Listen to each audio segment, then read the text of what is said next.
तो यस, अब हम देखेंगे एपिसोड 24 का part 2। So without any wasting a time start करेंगे रिएक्शन वीडियो को। So let's go and check it out. इसके पहले का पार्ट नहीं देखा है तो प्लीज़ जाके देख लो, बहुत इंपॉर्टेंट पार्ट है, बहुत ही ज़्यादा इंपॉर्टेंट पार्ट है। तो पहले देख लेना एंड ट्राई करना कि वीडियो पूरी देख सको, ठीक है। अब इस वीडियो को देखते हैं। आपकी किस्मत अच्छी थी जनाब शायर, अमीर ने आपका आना कबूल कर लिया। आ जाइए। ये कौन है?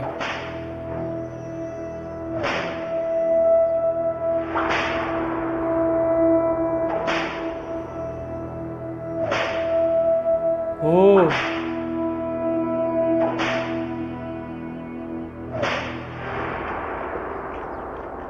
हाजिर कियान थे ना जिनको मार रहा था। कहाँ चले बिन हम्माम? वाह वाह वाह, अबू उमरा के दीदार से हमारी आंखें रोशन हो। इतना अली अली किया कि बिलाखिर अपनी दाल रोटी का ठिकाना बनवा ही लिया। मैंने सुन रखा था कि अबू तुराब के मौजज़ात में से एक ये है, अगर हकीर उससे तवस्सुल करें तो बाइज्जत हो जाते हैं। आज तक मुझे यकीन नहीं आता था, मगर आज अपनी आंखों से देख रहा हूं कि अली की कत्लगाह में नौकर और गुलाम पेशा अली के नाम से सरबरी कर रहे हैं। बातें मत घुमाओ। मैंने पूछा कहाँ चले? ज़ियारत करने जा रहा हूँ अबू इसहाक की। अली के साथियों के दारुल हुकूमत का दरवाजा सिवाय शयातीन के सब पर खुला है। इससे पहले कि तुम्हारा नजस खून बहा दूं, लौट जाओ। लेकिन अगर मुख्तार हमें देखना चाहे तो? जब तक मैं न चाहूं मुख्तार किसी को नहीं देखता। निकल जाओ। बाप रे, बहुत कुछ होने वाला है यार, झगड़े होने वाले इस लग रहा मुझे। तो फिर मुबालगा नहीं है कि कूफे वाले अबू उमरा का नाम सुनकर कांप कर रह जाते हैं।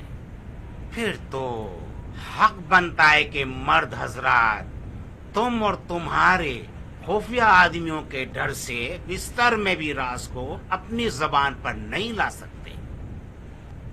क्या कर रहे हो अबू उमरा? अली ने कब तुम लोगों की रविश पर हुकूमत की है? अली इंसानों पर हुकूमत करते थे, तुम जैसे शयातीन पर नहीं। शयातीन मतलब क्या होता है? क्या हुआ बिन कामिल? कोई फायदा नहीं ज्ञान। क्या मतलब? मतलब ये कि अमीर फिलहाल बिन मुद्दी के बारे में कुछ भी नहीं सुनना चाहते। मैंने 3 बार तुम्हारी इस खबर को दोहराया, अमीर ने तीनों दफा अनसुनी कर दी।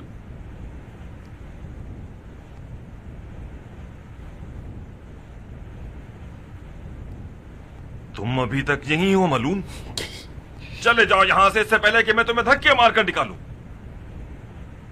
क्या ये बिन हम्माम शायर तो नहीं? हाँ, खुदा का शुक्र है हमने मुख्तार के महल में एक अरब तो देखा जिसने अपनी कौम के फखर को पहचान लिया। तुम्हारा यह अजम दोस्त मेरी जबान नहीं समझता। बिन कामिल, इसे बता दो कि अरब का शेर अरब की तलवार से ज्यादा काटने वाला है। आखिर तुमने भी तो उससे हमेशा ताजियानों की जबान में बात की है, क्योंकि वो अली का मुरीद था। तुम्हें याद नहीं कितनी बार तुमने उसे ताजियाने मारे हैं? इस इब्लीस से बात करना बेकार है बिन कामिल। वो सियासत में माहिर है, इससे सिर्फ तलवार की जबान में बात करनी चाहिए। दफा हो जाओ। मैं जब तक मुख्तार को ना देख लूं यहाँ से हिलूंगा भी नहीं। ठीक है, अभी तो मैं दिखाता हूँ कि जो कुछ अबू उमरा के बारे में सुना है वो कहानी नहीं थी। इधर आओ। नहीं नहीं ज्ञान, इससे न उलझो। बिला शक अगर अमीर को पता चलेगा तो वो नाराज हो जाएंगे। अबू इसहाक ने अपना रंग दिखाना शुरू कर दिया है। मैं बोला कुछ तो झगड़ा होगा आगे चल के बहुत। ज्ञान, दुश्मनों को क्यों बुला रहे? तुमने मुझे क्यों कहा कि बिन मोती की खबर अमीर को दूं? तुमने इतनी मेहनत करके उनके ठिकाने का पता लगाया, तो आखिर खुद क्यों नहीं गए बताने के लिए? क्योंकि मैं अजम हूं और तुम अरब हो। क्योंकि बिन मोती अशराफ अरब में से। अगर मैं खबर पहुंचाता तो कुछ लोग फौरन अरब और अजम के बुग़्ज़ को उस्मान का कुर्ता बना देते। ये पहले भी हो चुका है अरब और अजम का। क्यों इतना बदल गया? रात, कयाम की रात, और मुख्तार। कूफे की छतों से आग उठने लगी और या लसारात अल हुसैन के नारे ने कूफे को हिला के रख दिया। गोया कयामत की घड़ी थी और मिस्दाक़े इज़ा ज़ुल्ज़िलतिल अर्दु ज़िलज़ालहा। कबीलाए मिज़हज से एक ऐसा बहादुर जवान जिसका सीना सिपर था और दिल दरिया की मानिंद था, जो खलीलुल्लाह का हम नाम था, मुख्तार से जा मिला। इब्राहिम उस सरदार का बेटा था जिसकी बहादुरी के किस्से मेरी माँ की लोरियां थी और दुल्हनों का तराना था। और वो ऐसा लड़ा कि सबको ये लगने लगा कि जैसे मालिक अश्तर अर्श से जमीन पर आ गया है। कबीले असद से एक और शेर गुर्राया और यजीद इब्ने अनस ने रकाब में पांव रखा और अपनी कौम के जवानों के साथ किसी जोश मारते हुए सैलाब की तरह दुश्मन पर हमलावर हो गया। दुश्मन की तादाद सर के बालों की जैसी थी और मैंने आमर बिन शुमैत को देखा कि दुश्मन पर इस तरह तलवार चला रहा था कि गोया सरों के बाल उड़ा रहा था। रात अबू तुराब के साथियों की रात थी और अली उस रात दोबारा मसनदी अदालत पर बैठ गए। ये लिख कर लाया शायर ये है ना।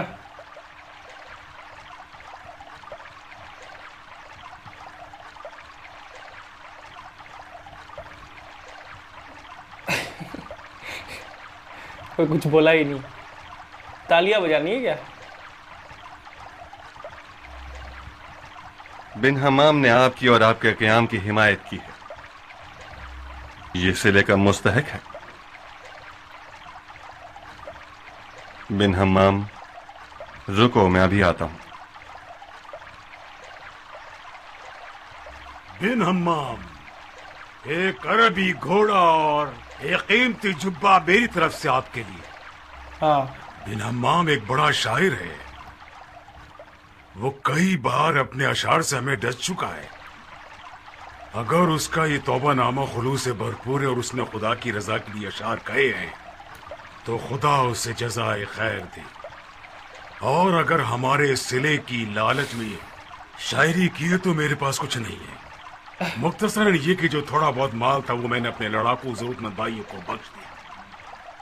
जो किसी सिले के लिए शायरी करता है उसके लिए बेहतर यह है कि सहरा के पत्थर चबा ले। इस कलाम की कोई कीमत नहीं लगाई जा सकती, जबकि उसने एक डरपोक लोमड़ी बिन शुमैत को एक शेर बना दिया मैदान में गुर्राने वाला। तेरे नजस मुंह में खाक बिन हम्माम। शीर बिन शुमीत, ये खुद फरोश शायर की जबान से कहीं ज्यादा तेज है। मैं तुम्हें छोड़ूंगा नहीं, नमक हराम।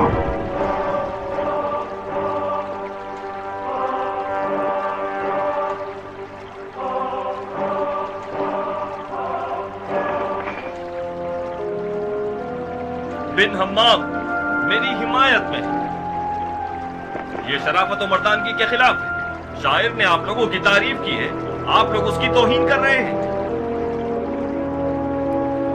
उसे सिला नहीं देते तो मत दीजिए, उसे पत्थर क्यों मार रहे हैं?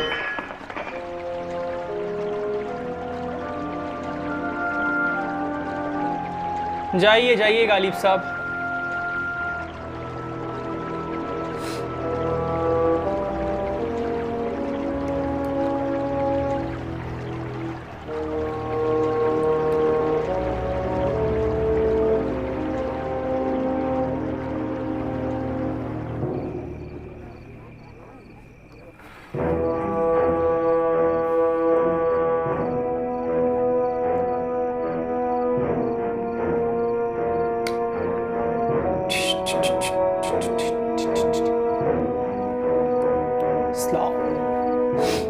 पता नहीं क्या क्या सोच के आया हो शायर। अच्छा हाँ, शायरी करना क्या गुनाह है इस्लाम में? खुदा को छोड़ के किसी और को लेके शायरी करना गुनाह है क्या? मुझे इस बारे में बताना। बज़ाहिर मेरे और तुम्हारे मुकद्दर में यही लिखा है कि हमेशा तुम कैद खाने के दारोगा रहो और मैं कैदी। अभी भी यही हो रहा है। मैं वही कैदी हूं जिसका छोटा सा कैद खाना इतना बड़ा महल बन गया। अगर गौर से देखें तो सारी दुनिया कैद खाना है। क्या तुम्हें यकीन आएगा कि मुझे इस महल में वही कैद खाने के दिनों का सा एहसास होता है? मुझे नहीं पता था कि मेरे हाथ पांव इस कदर बन जाएंगे। तुम मेरी जगह होते तो मेरे दर्द को समझते। तुम्हारी नजर में मसले की जड़ कहाँ है? मसले की जड़ दोस्तों की नादानी है। नादान खुद हैं मगर साजिश का इल्जाम मुझे दे रहे हैं। तोहमत लगाते हैं कि मुझे ताकत का मजा लग गया है। मेरा जोश ठंडा हो गया है। सियासत के मैदान में मैंने जो जख्म उठाए हैं, काश ये खराश भी उस ग्रोह को लग जाती ताकि इस कदर गलतफहमियों में न पड़े। हर हुकूमत की शुरुआत में ये बातें बहुत आती है। अक्लमंद वही है जो सुनी अनसुनी कर दे। तुम अपना काम करो वो साथ। इसके लिए बहुत दोस्तों आसान की गजफहमी बहुत बुरी आफत होती है जायदा। मुझे डर है कि जो काम दुश्मन नहीं कर सका वो इन नाफहम दोस्तों के हाथों पूरा हो जाएगा। माफ कीजिएगा भाई, बहुत मायूब है कि मैं मुख्तार की नसीहत करना चाहूं। आप जो कुछ कर रहे हैं अगर उसमें ईमान है तो आफतों से मत घबराओ। ईमान की आफत सिर्फ शैतान है।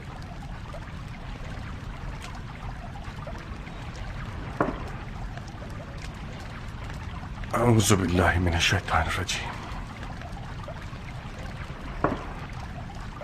जायदा, हुक्म कीजिए। बहुत आम काम के लिए बुलाया है मैंने तुम्हें। कोई जानी खतरा तो नहीं? नहीं, ऐसा खतरा नहीं। मुझे पता है कि तुम अब तक जिंदान और दुनिया से दिल लगाए हुए हो। मुझे लिहाज करना कतई नहीं आता और अपनी जान भी प्यारी है। अगर तुम्हारी ये अहकामात मेरी जान को खतरे में ना डाले तो सराखों पर, लेकिन अगर मेरे खून का एक कतरा भी बहने का इम्कान है तो माफी चाहता हूँ। वाकई तुम बहुत सच्चे हो।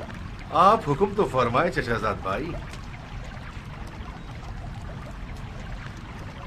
तुम्हें बिन मुती के पास जाना होगा। बज़ाहिर वो अबू मूसा अशारी के घर में छुपा हुआ है। ये लो, ये रकम उसे दे दो और उसे कहो कि उसके छुपने की जगह का राज फाश हो गया है। उसे जल्द अज जल्द कूफे से चले जाना होगा, वरना हो सकता है कि किसी भी वक्त रुफाहा और उसके साथियों जैसे दीवाने वहां पहुंचकर उसके टुकड़े टुकड़े कर दें। दोस्ती निभा रहे। अगर कूफा से निकलने में मदद मांगे तो उसकी मदद कर देना।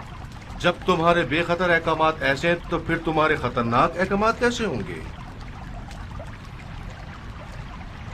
ओह, तुम बिन मुती की मदद क्यों करना चाहते हो मुख्तार? तुम्हारे दोस्त समझ जाएं तो तुम्हें छोड़ देंगे। किसी फर्द को भी पता नहीं चलना चाहिए जायदा, इसीलिए ये काम मैं तुम्हें सौंप रहा हूं। ये एक राज है मेरे, तुम्हारे और खुदा के दरमियान। आखिर बिन मुती की जान तुम्हारे लिए इतनी अहम क्यों हो गई है? अगर बिन मुती यहां मारा जाए तो जुबैर के बेटे को उकसाया जाएगा कि इराक की सरहदों पर हमला कर दे, और तुम्हें पता है कि हमें अनकरीब मजबूरन मरवानियों से जंग लड़नी पड़ेगी। मगर अभी हमारे पास इतनी ताकत नहीं है कि बैक वक्त जुबैरियों और मरवानियों दोनों से लड़ सकें। इसके अलावा मोहम्मद हनफिया मक्का में है। अगर बिन मुती कूफा में मारा जाए तो जुबैर का बेटा उसके खून के किसास में सैयद की जान के पीछे पड़ जाएगा, और अगर सैयद उसके दबाव में मसलहतन हमारी हिमायत से पीछे हट जाते हैं तो क़याम की मेहनतें ज़ाया हो जाएंगी। जाओ जायदा, जाओ, और इससे पहले कि ये लोग समझ जाएं कि बिन मुती कहाँ है, उसे यहाँ से भगा दो और मामले को मिट्टी तले दबा दो। फिर तो खतरा लेना अच्छा लगेगा। मुख्तार की बहुत सी कामयाबियां उसके चचाजाद भाई जायदा के मरहून मिन्नत हैं। तुमने हमेशा मेरी हिमायत में खतरा मोल दिया है। बहुत इंपॉर्टेंट रोल प्ले किया है इसके बदले में बहुत अच्छा सिला पाया है। तुम इस जिंदान बान के वजह से थके नहीं? जब तक मुख्तार का दरोगा हूं नहीं। इजाजत चाहता हूं। खुश रहो। बस थोड़ा झगड़ा करते दोनों जन, बट अच्छे है वो। थोड़ा बहुत चलता है दोनों के बीच में नोक झोंक, जैसे भाई करते हैं वैसे ही।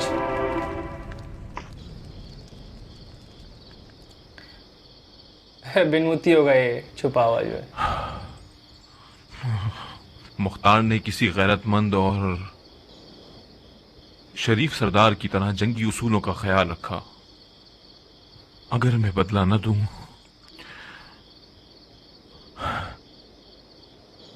तो नमक हरामी होगी। उससे कहो जहां तक मेरी तलवार की धार चलेगी वहां तक मैं उसका और उसके कयाम का हिजाज में दिफा करूंगा। ओह,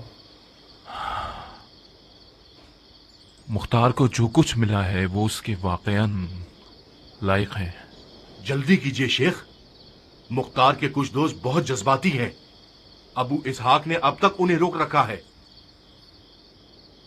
यकीनन आपने मुंजिर इब्ने हस्सान और उसके बेटे हय्यान की मौत की खबर सुनी होगी। अगरचे अबू इसहाक ने उनके कातलों को कैद कर लिया है, मगर मुंजर और उसका बेटा जिंदा नहीं हुए। जायदा, मुझे कूफे से निकलने के लिए मुख्तार की मदद की जरूरत है। आप इरादा कीजिए, मैं आपकी खिदमत में हूं। मैं कल रात को तैयार हूं। रातों को निकलना मशकूक होगा। अबू उमरा के जासूस रातों को दिनों से ज्यादा होशियार होते हैं। हम लोग सुबह क्यों ना निकले? शुभ शुभ, जैसा आपको ठीक लगे।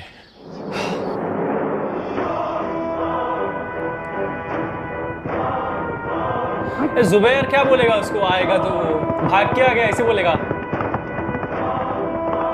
फिलहाल आज अब्दुल रहमान इब्ने सईद इब्ने कैस जनाब अमीर मुख्तार के लिए अम्माबाद इब्ने ज़ियाद ने अपने लश्कर के साथ सरजमीन मूसल में पड़ाव डाला है। मैं आपका हुक्म आने तक तकरीब की जानिब चला आया हूं और आपके जवाब का मुंतजिर हूं। फरमारवाए मूसल को लिखो कि तकरीब में रहो और वहां से बाहर न निकलना जब तक कि हमारा लश्कर तुम्हारे पास न पहुंच जाए।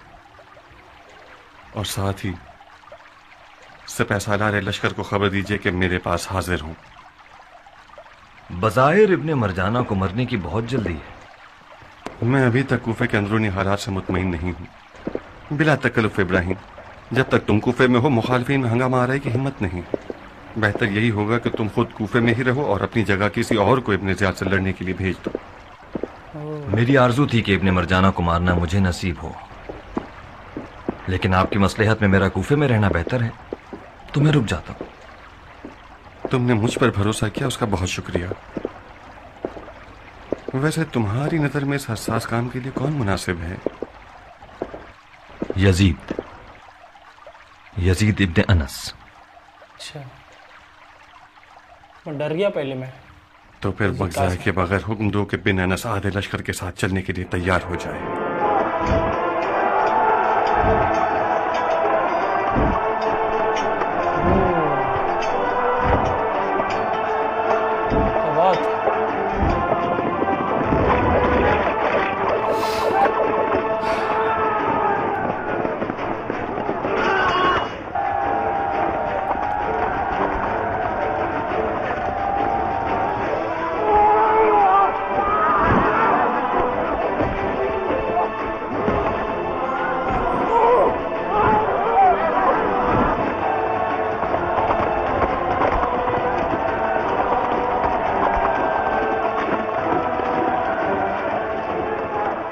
बिन अनस, मैंने सुना है कि इब्ने ज़ियाद का लश्कर 40,000 से ज्यादा है।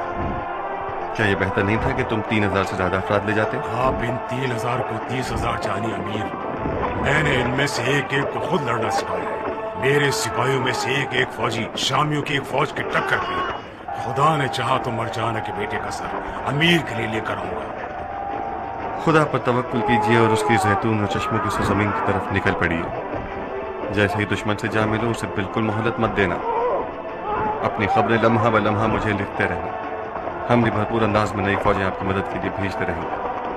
अगर मेरे हाथ पांव बंधे ना हो तो मुझे मदद की भी जरूरत नहीं पड़ेगी। मैंने मूसल के फरमारवा को लिखा है कि वो तुम्हारे हुक्म पर चले।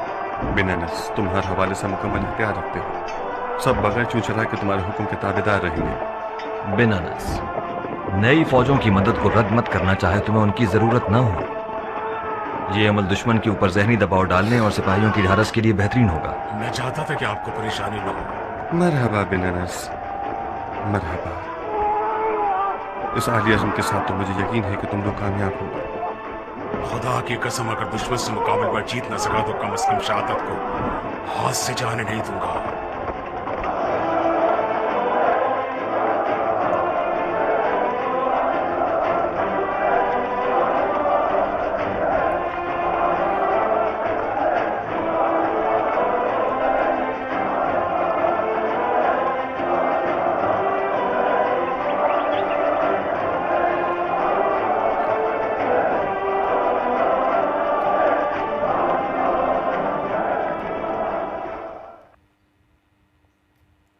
That's it. तो that's it. एपिसोड 24 ख़त्म होता हुआ एपिसोड 24 भी ख़त्म हो गया। बहुत जल्दी जल्दी अपना आगे बढ़ते जा रहे हैं। तो इस एपिसोड की बात करेंगे। इस एपिसोड के अंदर में फिर से दोबारा से इब्न ज़ियाद जो है ना धीरे धीरे आगे बढ़ रहा है। ये कभी सुधरनी नहीं वाला, लिटरली दोबारा से ये लड़ाई करना चाहता है। तो इस बार ये हज़रत मुख्तार ने जो है ना हज़रत इब्राहिम मालिक अश्तर को ये जिम्मा सौंपा है एंड उन्होंने अपने आदमियों को ट्रेन करा है। उनका जो आदमी है यजीद नाम है उसका, यजीद बिन अनस इस तरह से नाम है। वो जाएंगे अपने फ़ौज के साथ इब्न ज़ियाद को रोकने के लिए, बेसिकली लड़ाई करेंगे, जंग होगा मेरे ख्याल से। तो इस एपिसोड का सबसे इम्पॉर्टेंट जो पार्ट था वो था बिन मुती का पार्ट। जो हज़रत कियान जो है ना बिन मुती का ठिकाना पता करके लेकर आए थे एंड उन्होंने उस बात को बिन कामिल को बताया एंड बिन कामिल ने उस बात को हज़रत मुख्तार तक पहुंचाया कि भैया यहाँ पे छुप के बैठा है बिन मुती। बट हज़रत मुख्तार ने उस बात को नज़रअंदाज क्यों कर दिया?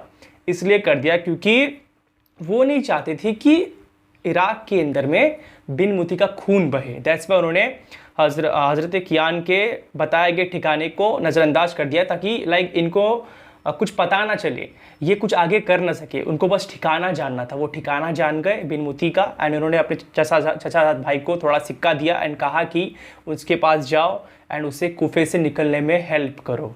वो नहीं चाहते कूफे के अंदर में बिन मुती का खून बहे, क्योंकि अगर कूफे के अंदर में बिन मुती का खून बह जाएगा तो कूफा इराक़ है ना बेसिकली, तो ये हो जाएगा कि भैया जो मक्का में इब्न ज़ुबैर है वो भी कहीं ना कहीं बौखला जाएगा एंड सैयद पे हमला कर देगा। सैयद मतलब मोहम्मद हनफिया, हज़रत मोहम्मद हनफिया। बहुत सिंपल सी बात है क्योंकि वो वहाँ पे है एंड उनके अल-ज़ुबैर का जो आदमी बिन मुती वो इराक़ में है। तो अगर यहाँ कुछ होगा तो वहाँ भी कुछ कर सकता है। इस तरह का सीन एक तरह से हो गया है।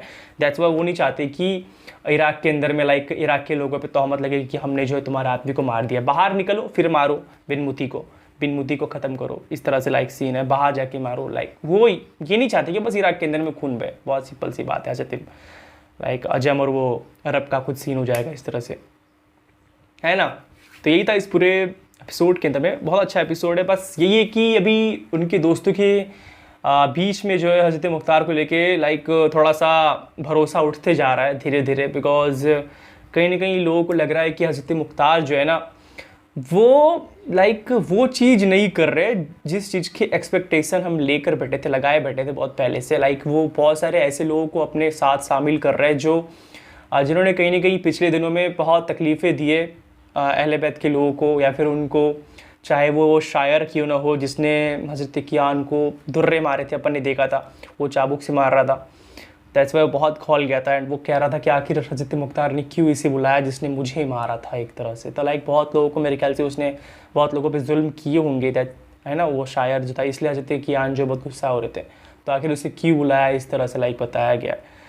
तो हज़रत मुख्तार बस सियासत का साथ ले रहे हैं, पॉलिटिक्स का साथ ले रहे हैं एक तरह से। वो ये नहीं देख रहे कि सामने कौन है। दैट्स वाई उन्होंने जो वो एक आदमी जिसका नाम मुझे याद नहीं आ रहा है, जो आई गेस जेल के पास खड़ा रहता है, जो जेल को संभालता है, उसे भी आई गेस उनकी पोजीशन से भी हटाई नहीं गई है। मतलब प्रॉपर कोई व्यक्ति नहीं मिला है उस जगह को संभालने के लिए, इसलिए वहाँ से हटाया नहीं है। इस बात को लेके भी बहुत कुछ बातें हो रही है।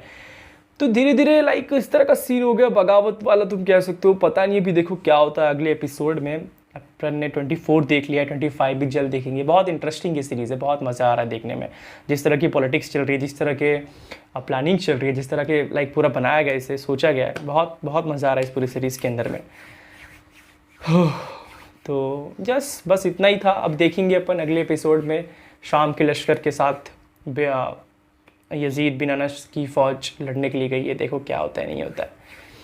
तो या दैट्स इट, मिलते हैं नेक्स्ट वीडियो में। उमर का कोई खबर नहीं है, उमर कहाँ छुप के बैठा कुछ समझ नहीं रहा मुझे। उमर ने अमान ले लिया, उसकी वाइफ अमान लेने के लिए आई थी, बट उमर तो जाएगा, टपकेगा, इसमें कोई दोहरा ही नहीं है। उमर जाएगा। दोगला तिगला चौगला पता नहीं क्या कहो मैं उसे, कभी भी किसी का भी साथ नहीं रहता। वो दोगला भी नहीं बोलते उसको, वो कहीं भी जाते रहता है, किसी का भी साथ हो जाता है। इस तरह का सीन है उसका। 2 फेसेस नहीं है, 5 फेसेस है वो। मिलते हैं नेक्स्ट वीडियो में। वी से भी हैप्पी, पीस आउट, गाली मदद लबाई क्या उसे।